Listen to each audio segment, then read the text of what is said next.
Carpenter was born in Clinton, Iowa, on April 12, 1928. Her mother, Olive Olson Mason, became one of the first female clerks at the local railroad station. Her husband, Melville Francis Mason, became unemployed during the Great Depression. They divorced in 1930, when Carpenter was 2 years old. Her mother would go on to marry Lyle Price in 1935. He adopted Rene, and she took the Price surname as her own, Rene Louise Price. The Price family moved to Boulder, Colorado, in 1941, and Rene was educated in the Boulder public schools. Rene Price graduated from Boulder High School in 1946.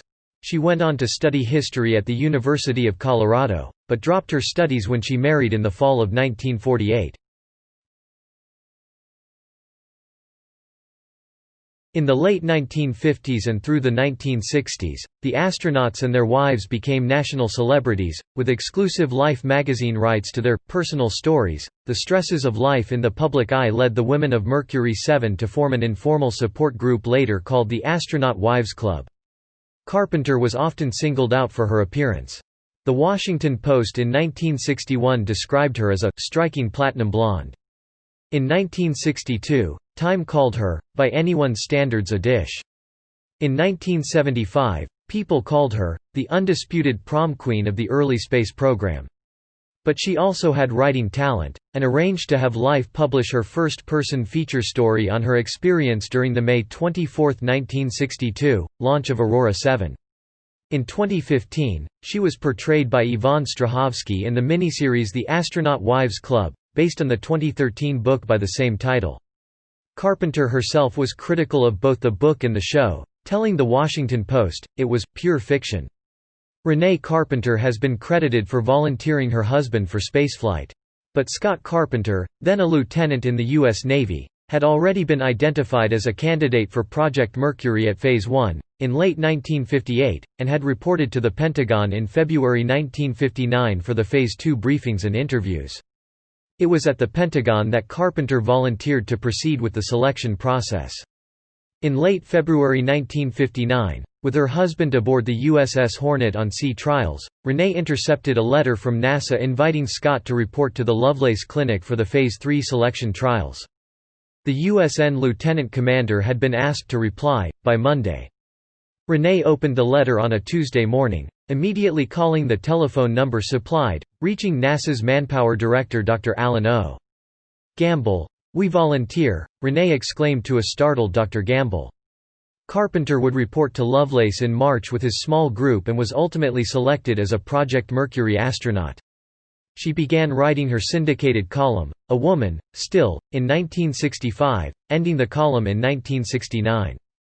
After their divorce, and at the invitation of Washington Post publisher Kay Graham, who owned the local CBS affiliate, WTOP, Rene developed and hosted a TV show entitled, Every Woman. It took on then controversial themes of the feminist movement and garnered a faithful viewership. In 1968, she campaigned for Robert Kennedy. She had a syndicated women's page column, A Woman, Still, and from 1972 to 1976, a television host, first with Every Woman, and then with 9 in the Morning. She worked for Committee for National Health Insurance. She first met Scott Carpenter when she was working as an usherette at a theater.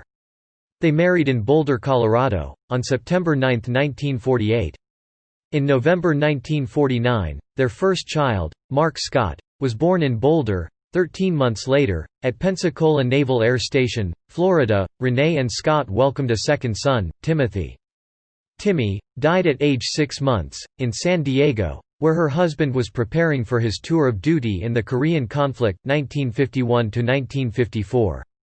The couple had 3 more children. Scott Carpenter resigned from NASA in August 1967 and moved with Rene and their children family to Bethesda, Maryland, where the U.S. Navy's Deep Sea Submergence Project was headquartered. Rene continued writing her column until she and Scott separated in 1969, the year Scott Carpenter resigned his U.S. Navy commission. The couple divorced in 1972. She married Lester H. Shore, a builder and real estate developer, in 1977. She continued to use her professional name, Rene Carpenter. Rene Carpenter died of congestive heart failure on July 24, 2020, in a Denver hospital. She was 92. Of the 14 men and women of Project Mercury, Rene was the last surviving member. Annie Glenn had died 2 months earlier. References